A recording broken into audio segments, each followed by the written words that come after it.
खबर रीवा से है, जहां महिला थाने में सास पति सहित जेठ जेठानी पर गंभीर आरोप लगाए गए हैं। कार्यवाही में देरी से पीड़िता परेशान है। शहर के महिला थाने में एक विवाहित महिला ने अपने पति, सास, जेठ और जेठानी के खिलाफ गंभीर आरोप लगाते हुए मामला दर्ज कराया है। पीड़िता का कहना है कि वह वर्ष 2025 से लगातार प्रताड़ना की शिकायत करती आ रही है, लेकिन हाल ही में महिला थाने में विधिवत मामला दर्ज हुआ है। पीड़िता के अनुसार ससुराल पक्ष द्वारा उसके साथ लगातार मारपीट की जाती थी। उसने आरोप लगाया है कि जेठ द्वारा उसके साथ अश्लील हरकतें और छेड़खानी की जाती थी। इतना ही नहीं, जेठ उसे अपने कमरे में आने और आपत्तिजनक व्यवहार करने के लिए मजबूर करता था। जब वह इसका विरोध करती थी तो जेठ और जेठानी मिलकर उसके साथ मारपीट करते थे। महिला ने बताया कि सास भी उसे घर से निकालने और बेटे की दूसरी शादी कराने की धमकी देती थी। कई बार उसका खाना पीना बंद कर दिया जाता था और उसका मोबाइल फोन छीन लिया जाता था, जिससे वह किसी से संपर्क न कर सके। पीड़िता ने यह भी आरोप लगाया है कि मारपीट के दौरान जेठ और उसे इतनी गंभीर चोट पहुंचाई गई कि उसका 2.5 महीने का गर्भपात हो गया। घटना के बाद उसे अस्पताल तक नहीं ले जाने दिया गया। बाद में जब उसका पति उसे अस्पताल लेकर गया तो वापस आने पर पति के साथ भी मारपीट की गई। महिला का आरोप है कि उसका पति पहले सिविल लाइन थाने में ड्राइवर के रूप में कार्यरत था और पुलिस में पकड़ होने का हवाला देकर उसे धमकाता था। पीड़िता का कहना है कि मामला दर्ज होने के बावजूद अब तक जेठ और जेठानी के खिलाफ कोई ठोस कार्यवाही नहीं हुई है, जिससे वह भय और असुरक्षा के माहौल में जीने को मजबूर है। उसने प्रशासन से आरोपियों पर सख्त कार्यवाही की मांग की है।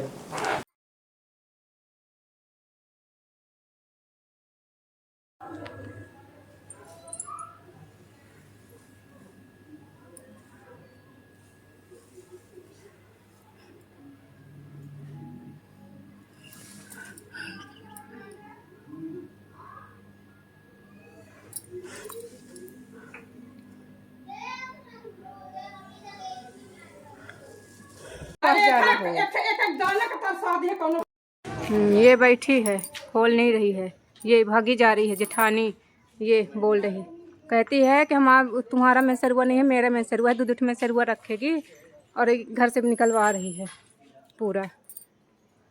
जो हम रहने के लिए तैयार है, मैं मैसरुआ रखने के लिए तैयार है, महतारी सास, और ये सब नहीं रखने के लिए तैयार है। बैठी यहीं पे, कहती है कि जा जो करना है कर ले। जा रहे हैं हम घर। रात के 7:30 बज गए। मच्छर काट रहे हैं बहुत तेज़। ना तो वो फ़ोन उठा रहे हैं, ना ये दरवाज़ा खोल रही। ऊपर से इतना तेज़ चिल्ला रही, हमारा घर है, हम नहीं रखेंगे। हम सब में तैयार हैं वहाँ से बोलें, तो उसके बाद भी जब बाबू वहाँ के बोलें कि साथ में रहोगे जेठ जेठानी। हमारी शादी हुई थी 2025 में फरवरी में। तो उसके बाद क्या हुआ कि हम 10 दिन अपने ससुराल गए रहे, सब ठीक ठाक था। उसके बाद से मेरे पापा गए बुलाने के लिए, तो बुला करके लेके आ गए। तो उसके बाद क्या हुआ कि हमारे जेठ जो थे दहेज की मांग करने लगे, बोले गमना नहीं होने देंगे। फिर उसके बाद बहुत मशक्क़त के बाद 1 महीने बाद गमना लिए 12 अप्रैल 2025 को। तो उसके बाद 2025 में जब ये सब गमना उमना हुआ तो उसके 5-6 दिन यानी 17 अप्रैल 2025 से ये घटना शुरू हो गई। मारपीट शुरू हो गया। पहले मेरे पति 2-3 दिन ठीक थे, फिर उसके बाद वो भी बहकावे में आ गए। 18 लाख रुपए लूँगा, वो सब रिकॉर्डिंग मेरे पास है। और बोल रहे हैं कि स्टाम्प पेपर में लिख के दो जेठ जेठानी कि मेरे तुम्हारे बच्चों की जिम्मेदारी पूरी ज़िंदगी लूँगा और पूरी ज़िंदगी तुम्हारे बच्चों की शादी की ब्याह सब करूँगा। तो यही चीज़ हमने मना कर दिया तो मारपीट शुरू कर दिए। मारपीट करने के बाद क्रूरता इतनी बढ़ती गई उनकी कि न खाने का न पीने का कुछ भी नहीं दिया गया हमें। फिर उसके बाद हम किसी तरह से अलग हो गए थे कि अलग खाना बनाएंगे खाएंगे। तो उसके बाद भी न खाने को न पीने को कुछ भी नहीं दिया गया। हमारे पेट में जब बच्चा आया तो एक बार पहली बार जब था तो 1.5 महीने में मरवा दिया गया, और दूसरी बार जब 2.5 महीने का सितंबर में आया था बच्चा मेरा 2.5 महीने का था। तो बहुत लड़ाई झगड़ा हुई। 10 सितंबर की बात है 2025 की। तो रात में जब दोपहर में लड़ाई हुई तब हमारे पेट में बच्चा था। तो हमारी जेठ जेठानी सास पकड़ी हुई थी। जेठ हमारे पेट में लात मार के हमारे बच्चे को गिरा दिया गया। किसी तरह से हमने धमकी उमकी दी कि अगर नहीं ले जाएंगे हॉस्पिटल, हमारे दर्द हो रहा है, हम पुलिस को कंप्लेन कर देंगे। तो हमारे पति हमें सोनोग्राफी करवाने के लिए लेके गए, लेकिन दवा नहीं करवाई, सीधे घर लेके गए। हम तड़पते रहे रात भर दिन भर, लेकिन कोई ना दवा थी ना ही कोई डॉक्टर को दिखाया गया।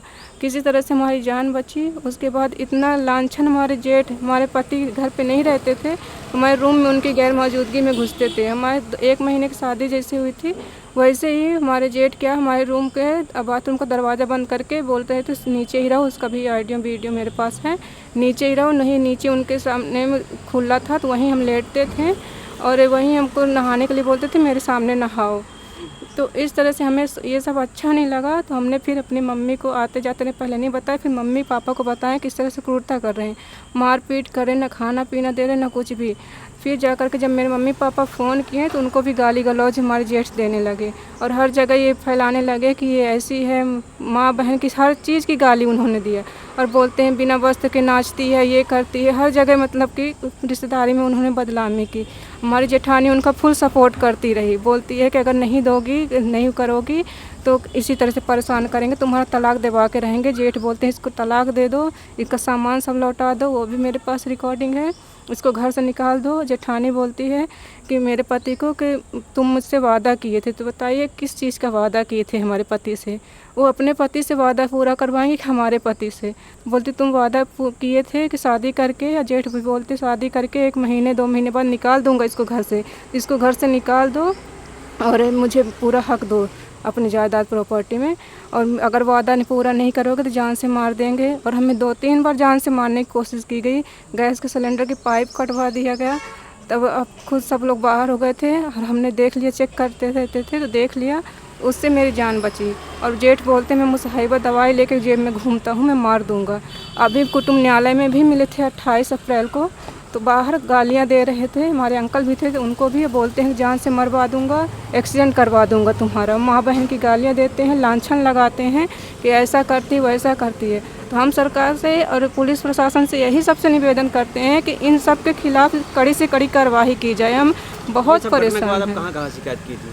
हम महिला पहले थे 112 में फ़ोन किए थे, ये अगस्त की बात है, तो उसमें किए 112 में फ़ोन, जब ये लड़ाई हो रही थी।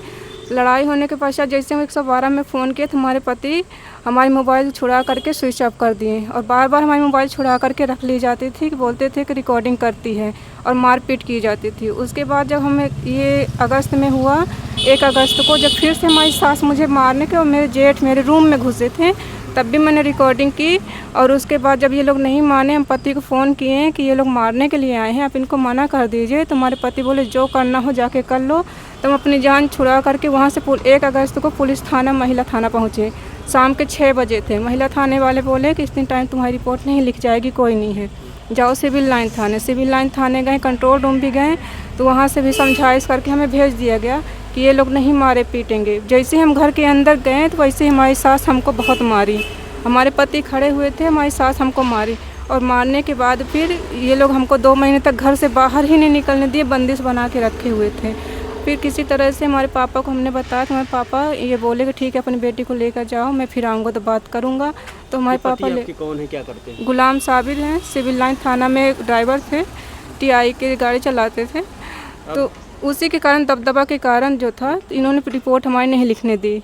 और हमने महिला थाने में रिपोर्ट फिर करवाई नवंबर में, 14 नवंबर को, 13-14 नवंबर को, तो उसको हमारा समझौता लगवा करके कटवा दिया गया।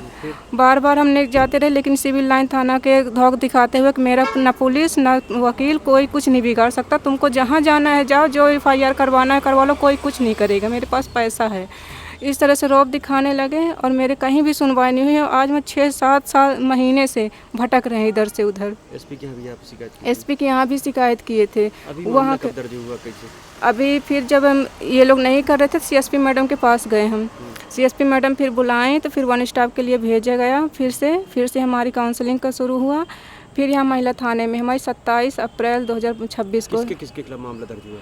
पति और सास के ऊपर हुआ है, जबकि जेठ जेठानी मेन हैं, मेरे साथ ही रहते थे। क्रूरता उन्होंने बहुत, पति और सास से भी ज़्यादा क्रूरता हमारे जेठ जेठानी की है। दहेज की मांग कर रहे हैं, ये सब शामिल थे। और हमारी जेठानी भी हैं, तो उनके मायके वाले भी शामिल है इसमें।